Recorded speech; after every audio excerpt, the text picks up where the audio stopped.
Welcome to the Quick Talk Podcast with Joshua Latimer, where we discuss business, life, family, faith, struggle, fire, pain, and ultimately winning. It's time to take massive action. Look, I can't work harder on your life or business than you do. It's ultimately all on you. You know, God created all the food the birds would ever need, but he doesn't put it in their nest. You've got to go get it. 10 out of 10 people die. So how about doing something today that actually matters while you still can?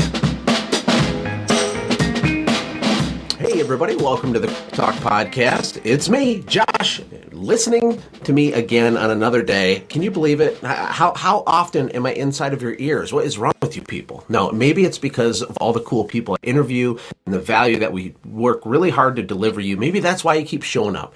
No, and no matter what the reason is, I'm thankful for you. And today I'm joined by a good friend of mine named Brennon Williams. Now, Brennon is pretty popular on Facebook. He has a really amazing brand for his service company. And the funny part is it's actually his second brand. He's already built and sold a company called Soap and Water, and I'll let him tell the story. But Brennon is going to talk to us today about branding and kind of his story and all things related to that. Thank you for your time, Brennon. How are you? Hey, I'm doing great, Josh. Thanks for having me. I'm super excited to talk to you. I want to do more interviews this year and try to kind of stack them up. It's hard to pin people down with timing and stuff, but you've made time. I'm thankful. You have a really cool story, and we've known each other just casually for several years. We've talked in the past. I remember when you had your original company. I forget what state that was, right? But you had rebranded it in an effort to get it sellable. Can you tell us your background and talk about that a little bit? Yeah, sure. So I started a company called New Albany Window Cleaning back in the spring of 2008. My goal with that was to work part-time with my wife. We were both doing volunteer work. So we wanted to work, 3 days a week and just take care of some basic needs. So I saw window cleaning as an opportunity, low barrier to entry. So I started this window cleaning company in our little town, and things really started to take off. Year two, I had the need to hire a part-time assistant to help me kind of keep up with things. Year three, I hired a full-time assistant, and then things really started to pick up. So year four, we saw the need to kind of change direction a little bit. So we took on the challenge of rebranding our company. So we wanted to position ourselves not just as a window cleaning company and not just in this one small town or village that we were living in, but we wanted to be accessible to all of the central Ohio area. So we spent weeks and weeks, maybe even months, trying to come up with a new name that we could use to build a brand around. And it's really difficult in this industry to come up with a unique brand because there's so many businesses out there, so many small businesses that a lot of the names have already been used. So I had an epiphany. One day we were out shopping and Soap and Water just popped in my head. And I asked my wife, what do you think about Soap and Water? And it was just like, yeah, let's do it. It just seemed like a kind of modern and so obvious, but never used name. And we, went through the kind of anxious times of, we're changing our name, our website, our customers going to get confused. Are they going to be able to find us? All of that. But yeah, it's a major ordeal to change a brand completely, especially if you're 3 or 4 years in like you were. And by the way, it's hard for people listening to visualize it, but I just encourage you guys to just do some Googling on this because Soap and Water is a really strong brand. The way that his vehicles were wrapped and there's like these like waves, and it was just really clever the way that they came up with the design. And it pivots nicely into what I really want to ask you about, which is how important is branding? Because you didn't just pick a cool name, you wrapped your entire company in the brand, everything, the literature, the uniforms, the vehicles. It had a whole new kind of feel to it. How important is that for people that are listening, and what did it do for you when you had made that change? Oh, absolutely. So I say brand everything. I mean, you immediately think of shirts, your trucks, your business cards, your website, but I'm talking brand your estimates. Make sure your brand is on your invoices. Make sure your brand is on giveaways. Make sure your brand is on things like we just put our logo and a little kind of caption on our insurance certificate. On our W-9, it's got our logo on it. So, I mean, I make every effort to brand everything in my business because it really shows like a cohesiveness. With soap and water, our trucks had, this big water wave down the side, soap bubbles on the top, our nice professionally designed logo. Our business cards had the same water wave and soap bubbles, and our shirts, everything was very consistent. And I find it super important to build a consistent look because it does quite a few things for your business. It helps people to have like a confidence that you know what you're doing, even before you actually perform a service for them. They just have a confidence that as a business that you're established. Yeah, and people hear me talk about perceived value all the time on the show. I've kind of like beat it like a dead horse, but this is the kind of stuff we're talking about. Imagine Brennon has his amazing brand all set up, right? And they're competing against Joe Schmo over here. And Joe is a better cleaner than Brennon is, right? Because Joe spent more time perfecting his squeegee skills, right? But Brennon was focusing on the back end of the business, the structure, the branding, the perceived value, the process, the way the literature looks, the way he prices his packages, the way he presents. Who's going to win when they go head to head? It's a pretty obvious question, and for anybody listening that's very technically focused and is really passionate about the art form of whatever service they provide, it probably makes you angry that someone like Brennon would win, because he will win at a higher price almost every single time. And it's because of all the psychology going on in our brains. We feel better when there's this professional company standing in front of us, and all they have to go on at that point is the perception of your company, because they haven't even hired you yet, right, Brennon? Oh, absolutely. Yeah, it's right. It's completely psychological. And that's what I've been working on with our new brand, because we grew soap and water to the point where, we had our trademarks in place. We had a really strong following in Ohio. We were the top-rated company, top-rated cleaning company in all of Ohio as far as Google ratings went. And I was able to sell it to a few local people because they saw the strength of the brand, the image, and all of that, and thought, they could take it into other markets. So here I am with the challenge of moving and starting a new brand. And that's what I've been working on for the last 3 months now, is establishing all of these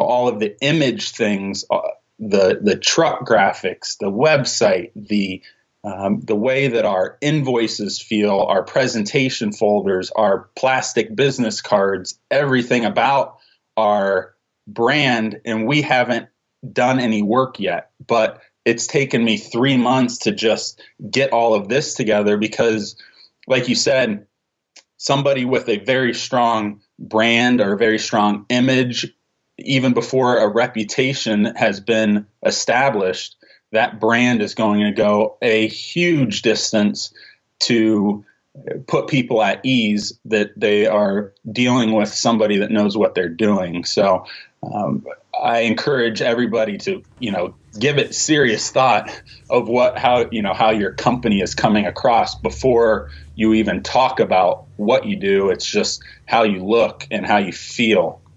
Oh, yeah. And I always tell people you should always be building a sellable business. It doesn't matter if you actually want to sell it. I don't care if you don't want to sell it, but build it so that it is sellable. It protects you. It brings stability. There's a lot of side benefits, too, I think, to having a strong brand. Even going back to like employees. You want your employees to feel like they have an actual career, a real future. If you're small, like I was, and you have your first few employees showing up to your house, I would be handwriting out their schedules like on a piece of paper, sitting on this little plastic Little Tikes like table in my garage. Like, that's not a career, right? And it's okay because, we don't despise humble beginnings, but you should be moving as quickly as you can towards establishing the brand, or at least the perception of a brand, like beginning the process. A lot of you guys have been in business for 10 or 15 years and you really haven't went deep on this. Brennon started and then pivoted his brand with his company and then scaled it up and sold it for a significant chunk of change because it did very well.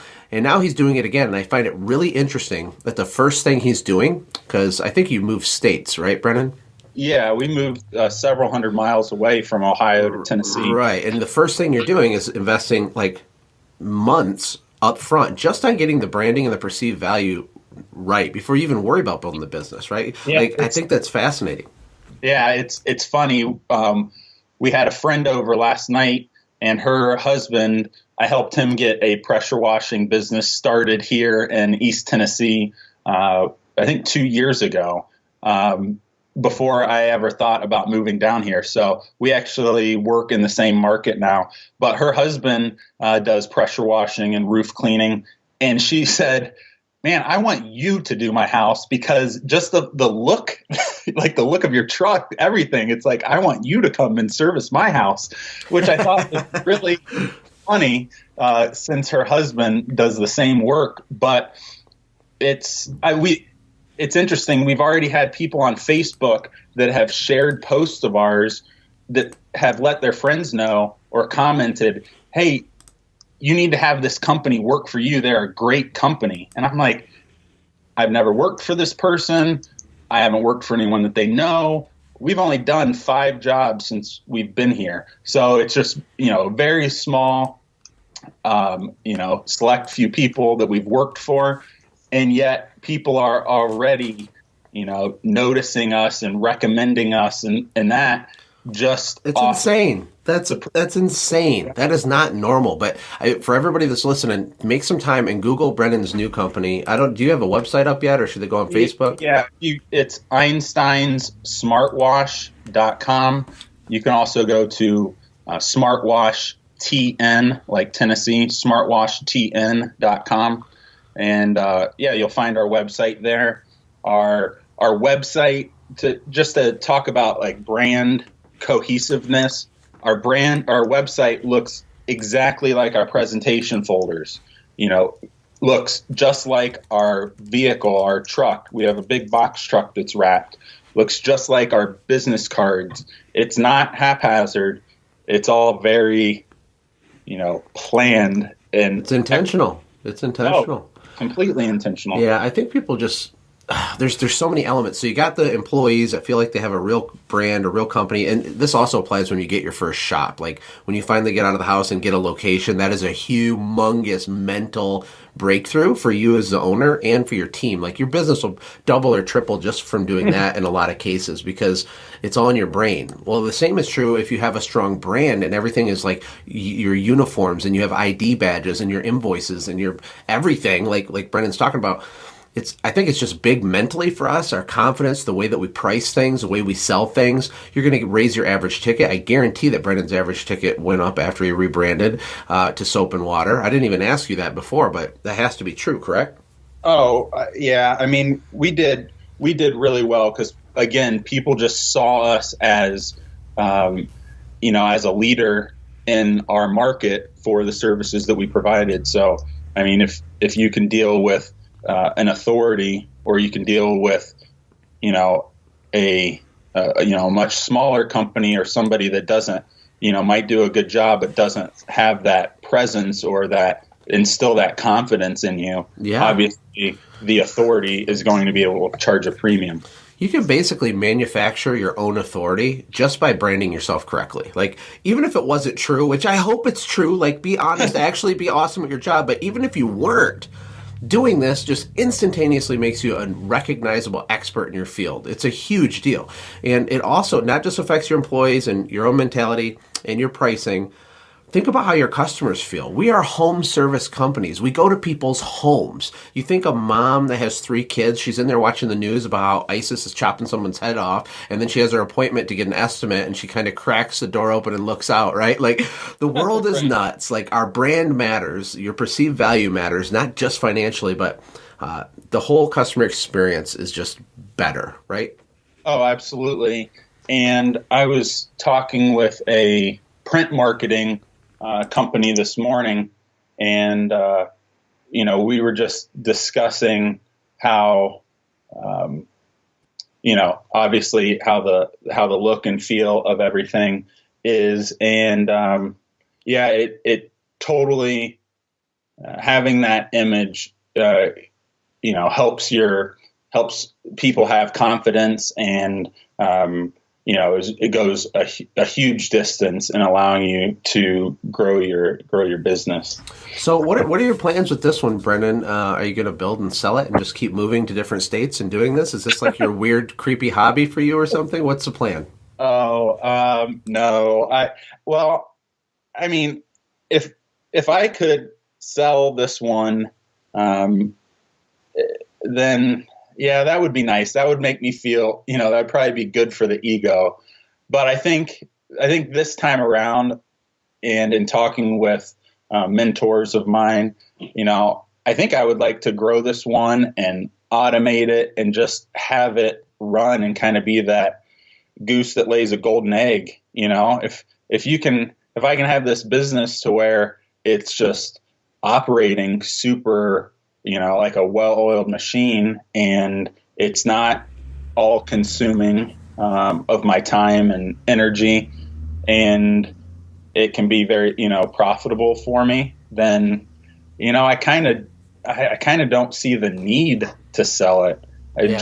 I'll just have it do its thing and provide what I need, and, kind of why get rid of that? So that's what's so cool about home services. Stuff keeps getting dirty over and over. If you have the right structure, the right team, the right systems, the right the back end stuff in place, even though it can be a pain to set up, once you have it, it's like a little money box, and you might have to maintain it and change the oil in it and spit shine it once in a while, but it's a little money box is what it is. And so you did the automate, grow, sell on the first one. This one, you're just going to automate and grow and hold. Automate, grow, hold. automate, grow, hold. But like you said, build it to sell. If somebody comes through and makes me an offer I can't refuse, and I can, pivot into, some sort of job that allows me to continue to get the bills paid,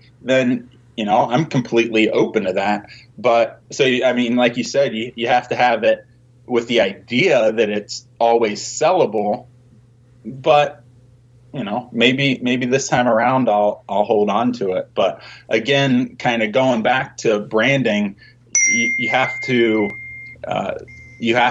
make your company desirable, to somebody that would potentially invest in it or buy it. Oh yeah, there's so many benefits. We could go on and on and on. And what's really cool about like selling a business is, to me, what you're doing is you're getting paid up front for time. So for example, if your business kicks you off $100,000 a year in personal income, and you kind of like do some work to get that, but it's kind of automated and stuff, and you can sell that for a multiple of 5, and you can get $500,000 right now, let's say. What you're doing is you're buying 5 years of your pay all in one chunk. Now, it doesn't last forever. Most home service companies that sell don't pay out $37 million, and you're not set for life or whatever, but it buys you time runway. Right. And what's really cool, I'd be so curious. I wish I could go in a time machine for this business, Brennan, because I know you're going to get things set up and scaled way faster than you did the first time because of your skill set, because of your life experience, all the pain and suffering and stuff that you know now. And so what took you from 2008 to whenever you sold your other one, you're going to be able to do it in like 2 or 3 years. You're going to have a beast spun up with this thing. I know it. Oh, well, yeah, I thank you for that vote of confidence. That's completely our plan. Basically, our goals for this year are equal to what we achieved probably year 5 as far as revenue goes. Straight out the gate, the plan is to have a crew leader, have an assistant, and really, things that took years and years to learn or to achieve with the first company. So yeah, we're trying to start year 5 and go from there. So it's really fun to start with the knowledge or the experience of what we've done in the past and learn from it and kind of make this company just a much tighter, better version of what we were in the past. Yeah, and I know that you will, and I do have confidence. You're super respected. Everybody loves you. You're like the greatest, nicest guy ever. You've built and sold one super strong brand, and this one's even stronger, to be honest. Just the imagery, the concept of Einstein's smartwatch, the way you've personified the brand with your little character, your guy of Einstein and stuff. The whole thing is just super, super, super, super, super good. So I'm excited to watch you grow, and I really appreciate you taking time to help me drive home the importance of branding to all of our listeners. Hey Josh, can I mention a few? Do we have time that I can mention a few more points, talking points here? Oh, absolutely. I'm sorry if I missed some. Yeah, okay. Go ahead. No. I had just a few things that I wanted to mention. So, like you were talking about our, with our logo, with the character and things there. I mean, that was an exercise and an expense that I really encourage anybody that is willing to maybe, pivot, and whether it's rebrand or you're just getting started and it's, from the start, have invest in your branding or your image, or maybe it's just tweaking your current brand.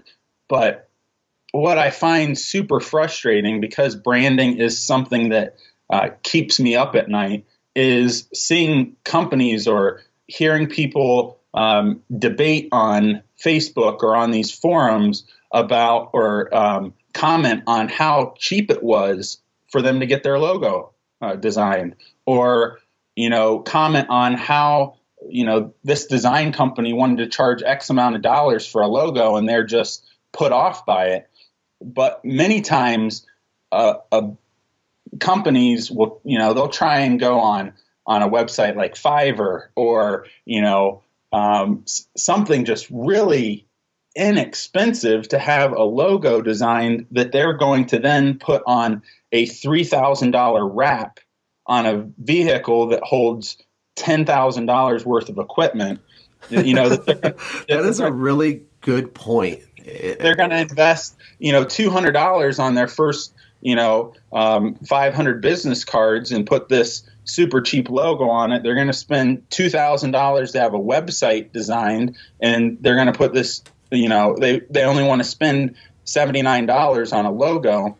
It's not even, you're not spending anything when you have high-level design work done. You're investing money. People are terrified to invest money. And you know what? In a way, it's good because it makes it so easy to kick the crap out of them in the marketplace locally. Most people, it's just the way it is. I'm not being mean. I'm not a meanie pants, okay? But someone like Brennon comes in here with all the stuff he's talking about. He will crush you when you're competing with him. He just will. It's just logic, guys. Come on, don't be scared to invest. Sorry, keep going. Well, yeah, no, I mean, yeah, I was talking to a friend of mine, which I won't name, but it's funny that you mentioned that, somebody with a strong brand can come into your market and really disrupt things, because he was telling me, he said, Brennan, there's only a handful of people that if they moved to my town that I would be nervous about. And the reason that he said that I was in that group, not to be full of myself, but it was because of the image. You have somebody with a strong image that just shows up and lets people see that, and does all of the networking or whatever it is to get that image out there. And man, people notice it, and that can be a huge disruption to your market. And I've got great people that already work here in East Tennessee, but I know that there's been a lot of conversation about Einstein's smartwatch showing up here, and how it might change things. So because people have told me that they're having those conversations, or they've had conversations with competition here. So yeah, it goes a long way to have that brand and that image. Companies are like asleep at the wheel with their brand, with all the detail. We don't spend enough time on the details, the little stuff. And it's those things that where really all the wealth is, where all the real power is in the little itty bitty nuances to your process, the way you answer the phone, the voice inflection, the way that you follow up after a job, the way that you go through a checklist when you're doing your job, whatever, in your brand. Like there's all these nuances like you talked about earlier. And the fact is this, is you half of the people listening to this should be very nervous if a strong brand comes into their town, because even though you are a good person and you do a good job and you are honest and your employees are honest, no one knows that, and they're not ever going to know it if you can't get the job in the first place. You're not going to get the job in the first place unless you are protecting your brand and like positioning yourself strong. There's no reason not to do this. Nothing we're talking about is insanely expensive. It just takes some creativity and some focused effort. And that's really interesting that you use the word protect there, because here on my my short list of things to talk about, it says brand protection and control, because all of those little things, in fact, I have on here verbal communication, phone answering script. We didn't talk about this before we got on here, but you mentioned that is a way to protect your brand. I mean, all of this is your brand. Because if you're putting yourself across as, maybe it's a luxury service. If you have somebody stumbling through the way they answer your phone, then that's your first impression. That's their first impression of you. And they can be really turned off and feel like it's not professional. But here you are trying to market yourselves as a luxury service or a high end, not the cheapest guy in town. We deliver, X, Y, and Z above the competition. So things like, even the way you answer your phone, but, when it comes to your uniforms, I obsess about things like that even. I've bought my guys the same, obviously the same shirts they're wearing, but same pants. We provide all of our pants. I've bought the guys the same belt.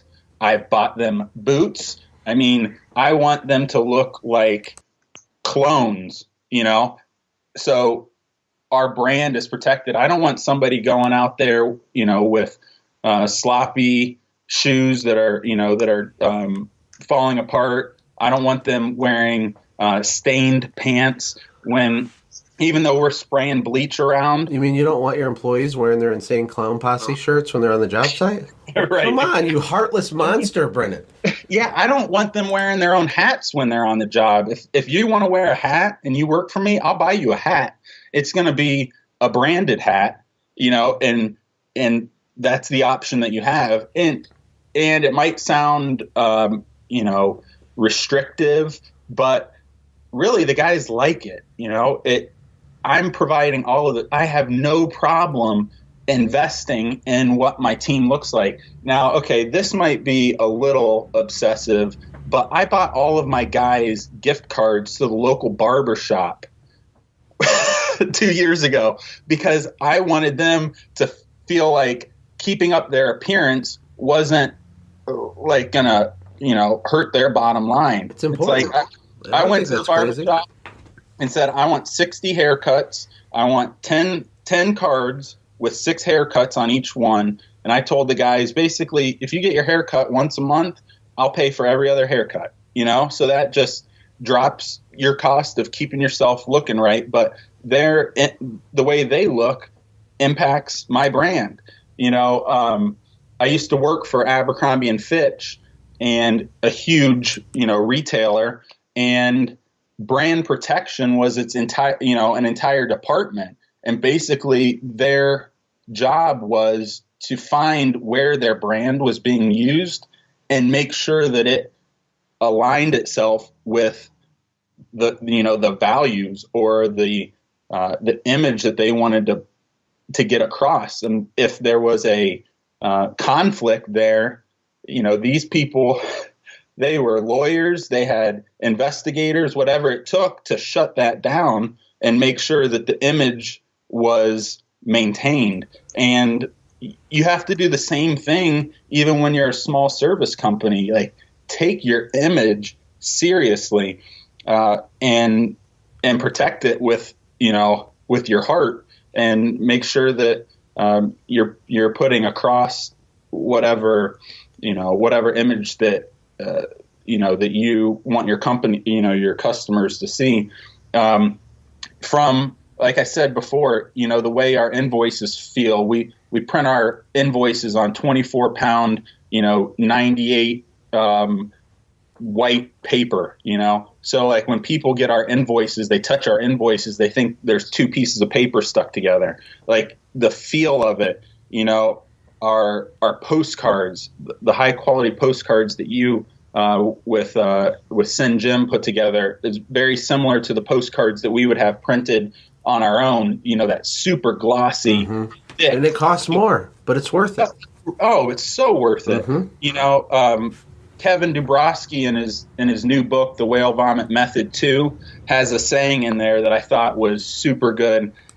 Budget-based services don't feel like luxuries. And you could turn it around. Luxury services don't feel like budget-based. We shouldn't be using the same, materials, really. And he said ultra-exclusive brands don't feel like mass market brands. If you want your company to be perceived as luxury or exclusive, you can't have it feel, and that's not just like feel like with your eyes, it's feel with your hands. You can't have it feel like a budget or feel like, just what's available to the masses. Man, that is so good. You can't drop off, a quote 3 times more expensive than everybody else, roll up in a Chevy truck with a cutoff shirt and rip off a carbon copied quote form. Like, it's all incongruent. And I like how you brought in the example of Abercrombie and Fitch, because even though these mega corporations are like, they're totally unrelatable to us in a lot of ways, the principles of kind of how they do things are still applicable. I always use the Apple computer example of Apple, to me, seems like it's kind of like on the decline, like they're vulnerable right now ever since Steve Jobs left. But that's a different discussion. But in general, even their packaging is better. When you open the box of a MacBook Pro, you spend $2,500 on a laptop, and it's sitting right next to a $300 HP, right? And you pull the box up, it's like suctioned onto there, and you can hear it, kind of pop up. Like, all that's engineered. It's literally a thing. And it makes you smile when you do. You don't want to throw the box away. Oh, I know. Like, I just got these, Apple AirPods. These little Bluetooth earbuds or whatever. And when I open the packaging, the charger cable is like coiled up with this, super nice, like plasticky paper. I know in your mind it doesn't sound amazing, but it's like this laser cut piece of paper that is holding everything in this perfect coil. And you flip open the charger case for these AirPods, and it immediately connects to your phone, and it's just like this seamless, super easy. It's so much fun to consume their products, to engage with the brand. They work similar to other Bluetooth devices. Their phones work very similar to a Samsung, but yeah, when you pull this out of the case and it's just like form fitted and you're like, man, this is gorgeous. It just makes you smile. And that's how we want people to feel about our brand.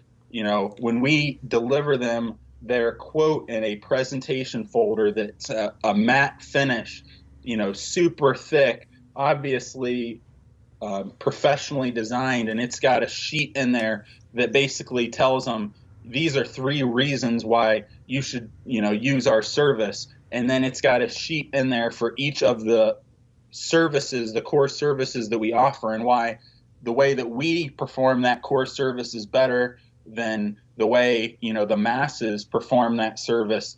Like, I want people to open up that folder and touch our plastic business card and just be like, man, I want to work with these people. They just seem fun to work with. Like, look at this, They should almost be nervous to get the quote by the time you get to that part in the process.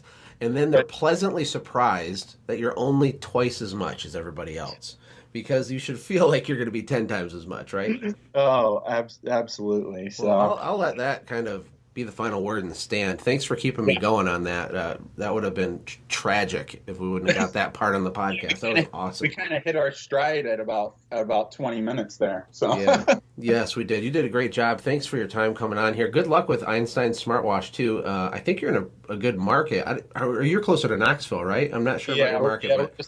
About 30 minutes outside of Knoxville. So, give it a few months, and I'd love to come back on and let you know how things are going. Yeah, absolutely. Well, Brennon, have a good rest of your week. Everybody, thank you so much for the iTunes reviews you've been giving us.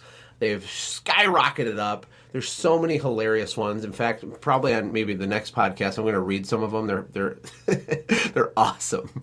I should do a giveaway for the most clever iTunes review, because I was cracking up reading them. So I appreciate you guys. Like and share the episodes. Don't be a greedy hoarder of really valuable information that Brendan just gave you for free. Give it to the world. Help your little buddy out who has a little lawn care business and he doesn't get it and he's not figuring it out. Help the guy out. Throw him a bone, man. Anyway, Brennan, thank you. Thanks, Josh. Hey, thanks for hanging out, friends. And from all of us here at the Quick Talk Podcast team, we hope you loved today's show. We hope that you were inspired to become a doer and not just a listener. Apply what you've heard today in your own business and watch things change for the better. Lastly, remember that all the money in the world can't save your soul. Seek first the kingdom of God, my friends. We'll see you next time. For more information about the Quick Talk Podcast or Joshua's other businesses, visit our website, quicktalkpodcast.com. Have a blessed day.